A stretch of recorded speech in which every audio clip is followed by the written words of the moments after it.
Ира, здрасте. Of. Ира, sen dayma Turca'ya gidesin. Yalvarayım sana, tanıştırsan beni bir adamla. İnan şey, bu yaşamak mı Ira? Adam içeri kaynatalım bile.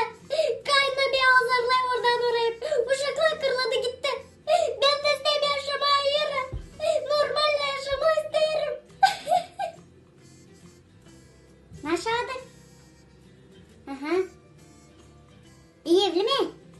Aha, silah, pek silah. Parası var mı? Aha.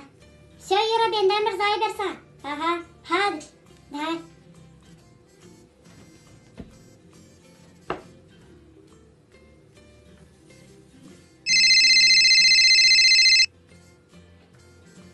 Alo, Mahmut?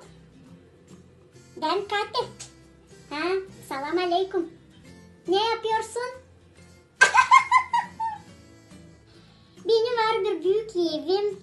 56 tavuk bakıyorum. Aha. Bir inem var. Sabahleyin 6'da kalkıp sağıyorum onu. Bir de domuzum var. Ne? Keseyim domuzum. Bu da ne göstereyim gelecek. Ama hepinden çok güzel pipi yansı gidiyor. Ha?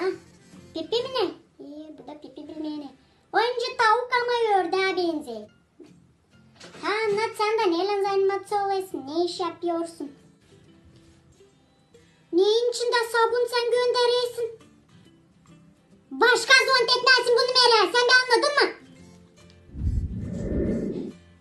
Yürüye ben anladım limanı kurup kalalım sabun satamışı. Uymadı yolum Turca'da.